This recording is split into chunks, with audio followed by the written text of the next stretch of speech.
how hard it is to get a gun here. Now you have to pass multiple exams. You've got to take. 안녕하세요. 매일매일 운동하기를 실천하고 있는 동탄 왕코입니다. 오늘은 7월 7일이죠. 7월 7일. 7월 7일이 7월 7석인가? 네. 어쨌든 anyway. 일본에서 아주 빅 뉴스가 날라왔죠. 지금 아베 전 총리가 피격을 당해서 사망을 했습니다. 지금 현재 오후 6시, 7시인데 오후 5시쯤에 공식적으로 사망 발표가 났죠. 아주 어메이징합니다. 예, 지금 뭐 정식 총기가 아니고 집에서 만든 총이라고 해요. 네. 근데 되게 신기하네. 이 전 총리 했던 사람이 선거 유세를 다닌다는 거는 일단은 우리나라에서는 이제 흔치 않은 일이어서 신기합니다. 어쨌든 뉴스 들어보시죠. 전 운동을 하겠습니다. When the current Prime Minister Fumio Kishida came out and said he was in critical condition, that doctors were doing everything possible to save his life. You had just an outpouring, this flood of support. Obviously, trying to send the well wishes. But of course, just absolutely devastating news here in Japan. Doctors at Nara Medical University Hospital, they were able to confirm just about an hour ago that Japanese Prime Minister Shinzo Abe has died after being shot twice, once in the chest and then once in the neck.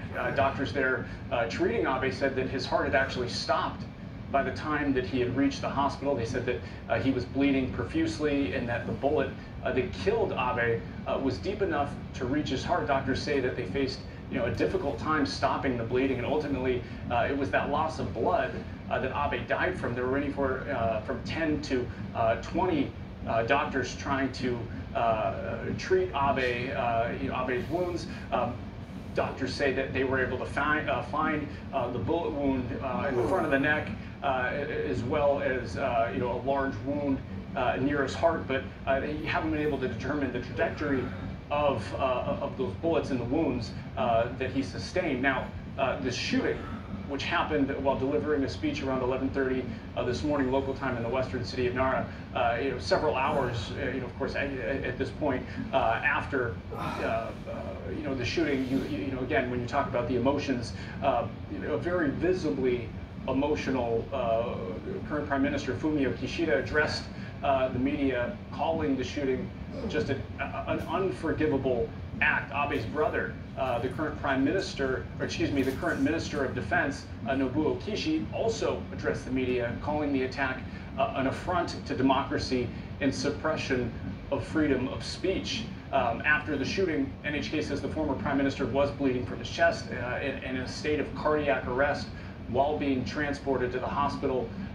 Witnesses say that were on scene say that he was shot from behind. He didn't collapse after the first shot, but then collapsed after the second shot before receiving CPR. And this suspect, you talked about the gun, this homemade gun, this man in his 40s, arrested on the spot in possession of what NHK is describing as a handmade gun. When you look at it, as this almost like a sawed-off shotgun looking weapon, these two pipes almost looking like they're just duct taped together with black tape. And so obviously a lot of questions surrounding how this happened, how this weapon was made. Abe was there in Japan, western city of Japan, delivering a stump speech for the Liberal Democratic candidates ahead of the upper house election set for this Sunday. And as you had said, not a lot of security surrounding or really keeping people away. And again, the fact that there's just next to no gun violence that takes place here in Japan. Perhaps there was a little bit of a lapse, or perhaps it's just the culture here where people are able to get so close to politicians. And this guy, this 40-year-old, decided that he was going to take Shinzo Abe's life. And again, at this time, Max, we don't know the motivation behind why this individual decided, to attack the former prime minister. But what we do know is that the former prime minister has died as a result of those 2 gunshot wounds. Okay, Blake, we'll be back with you on any updates, really, any reaction. Obviously, the nation in a state of shock and trying to consume the news right now. We are getting reaction from around the world. This was not just a national figure, he was a global figure, and a towering figure at that. The White House says it is shocked and saddened by the killing of the former Prime Minister. NATO chief Jens Stoltenberg said he was deeply saddened and called Abe a defender of democracy. The French President Emmanuel Macron said he's deeply shocked by the attack and that France stands alongside the Japanese people. And Charles Michel, the President of the EU Council, called the shooting a cowardly act.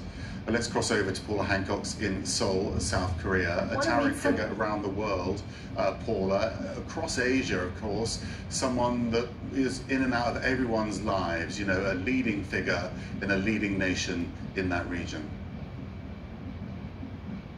Yeah, Max, he certainly did put Japan further onto the global stage. He was an extremely large part of that moving Japan into a more international role. We saw a more assertive foreign policy from the former Prime Minister Shinzo Abe.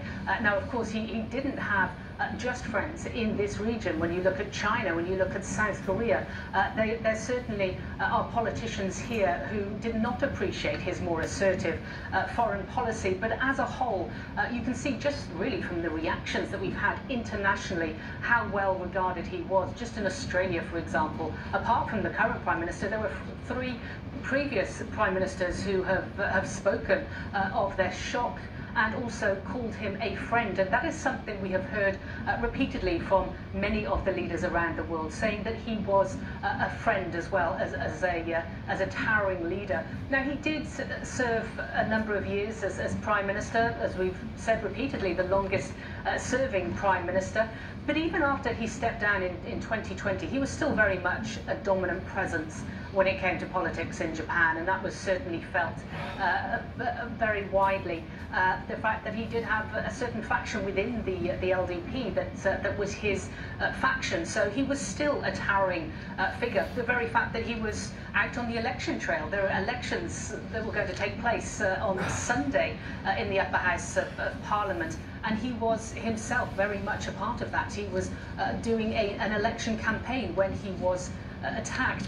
But as I mentioned before, there were those who didn't appreciate that foreign policy that was so wide-reaching, and the fact that he was trying to look at the pacifism of the constitution and change that. Certainly here in South Korea, there's a very problematic history with Japan. Japan colonized South Korea from 1910 to 1945, and there are historical issues that resound even today. And we did see when Shinzo Abe was Prime Minister, the relations with South Korea, for example, were not particularly good. For example, when he went to visit the Yasukuni Shrine, which is where many of Japan's World War dead are buried, but also some of those that are considered war criminals. Now, that's reverberated around the Asia-Pacific region. There were many countries that were angered by that. So certainly there were things that Shinzo Abe did that angered those in the region. But he didn't do anything by halves. He had politics in his blood. His grandfather was Prime Minister of Japan. His great-uncle was Prime Minister. His father was a former foreign minister, and that's really where he cut his political teeth. He became secretary to his father back in the day. So he had been surrounded by politics his entire life. He was born into a family that was surrounded by politics, and it is very fair to say that he is the man who really pushed Japan onto the world stage more than any of his predecessors, and his foreign policy really became far more far-reaching than we had seen from Japan in the past. Max. Paula, thank you very much indeed. His grandfather and great-uncle both served as Prime Minister, speaking to that family that Paula's describing there, this revered Japanese family. mourning today, a huge loss to them, but a big loss to Japan and the world. As Paul has said, he was a politician, so many of his policies were very controversial, but he had a huge impact on the world, and people are trying to make sense of that today, dying at the age of 67, way before his time, and we're trying to make sense of exactly what happened. We'll bring you updates as they come into us.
We've been building avatars since 2016, so I would say we haven't been chasing a moment. We've been building for this moment for quite some time, and really studying, I think, the younger demographic and really where they're trending towards, which is really trying to express an authentic version of themselves. So, you know, I've always felt comfortable behind a keyboard, right? So if I was in school, when I was growing up in middle school or in high school, I would be kind of nervous to maybe talk to a girl, or I'd be kind of nervous to go, you know, show off in front of friends or communicate with friends or whatever. But as soon as I got home and I got into AIM and I got behind my username, I became the most outgoing and gregarious character that there was.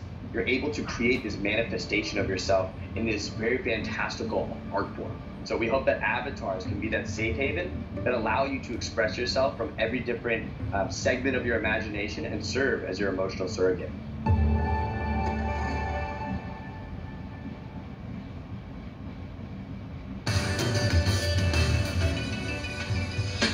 Zenith El Primero.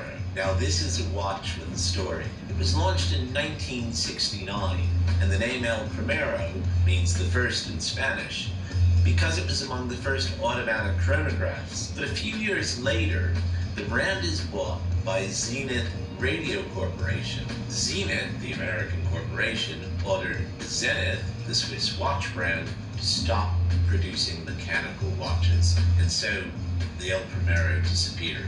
But one crafty employee named Charles Vermeau hid the tools and all of the plans and designs. So when the ownership changed again in the 1970s, everything they needed to create the El Primero all over again was there. And in 1984, the El Primero roared back onto the stage, and again to the delight of the watch world.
Foster in London with breaking news. Former Japanese Prime Minister Shinzo Abe has died after being shot at a political rally.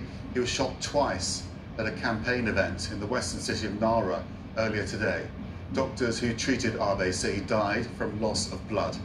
Police have arrested a man suspected of being the shooter. He's described being in his 40s, and he appears to have used a homemade gun. US Secretary of State Antony Blinken is currently at the G20 foreign ministers meeting in Asia. He reacted just a short while ago to this latest news. The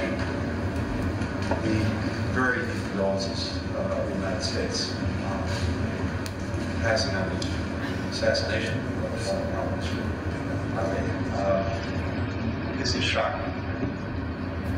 It's profoundly disturbing in and of itself.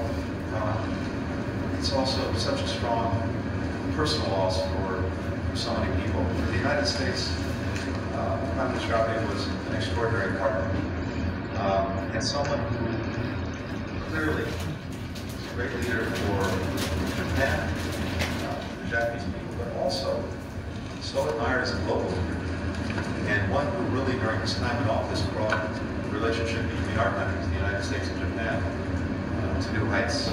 A leader with great vision. A free and open Indo-Pacific region would look like, and also an incredible ability to really work toward realizing that vision. I know he was doing remarkable work as well, even after being Prime Minister. We heard that from a number of leaders who were at the G20 with us just a short while ago. So I have to share, as did my friend Prime Minister, our deep sorrow at what's happened today. I have to just say finally that our thoughts are really with all of his family and his friends. We really deeply mourn a loss for his family, a loss for his friends, a loss for the people of Japan, a loss for the world.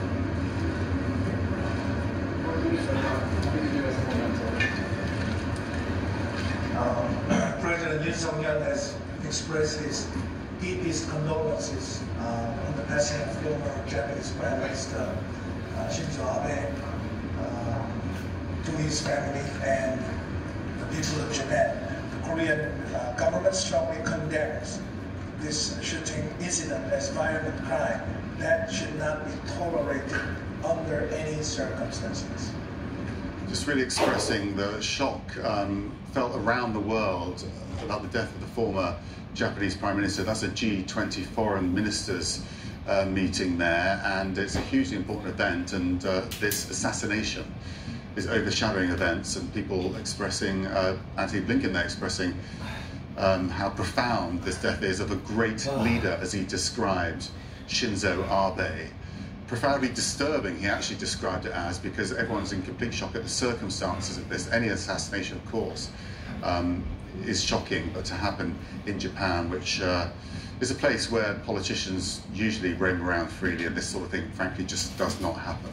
Has happened in the past, of course, but it's not part of the everyday security that you see in other parts, major economies in the world. CNN's Anna Stewart joins us now because there are so many reasons to remember Shinzo Abe, but he even had a form of economics named after him, didn't he? That was his effect on his leadership. He leaves behind the most incredible economic legacy. He launched one of the, I'd say, greatest economic experiments the world has ever seen, with the launch of what did become known as Abenomics.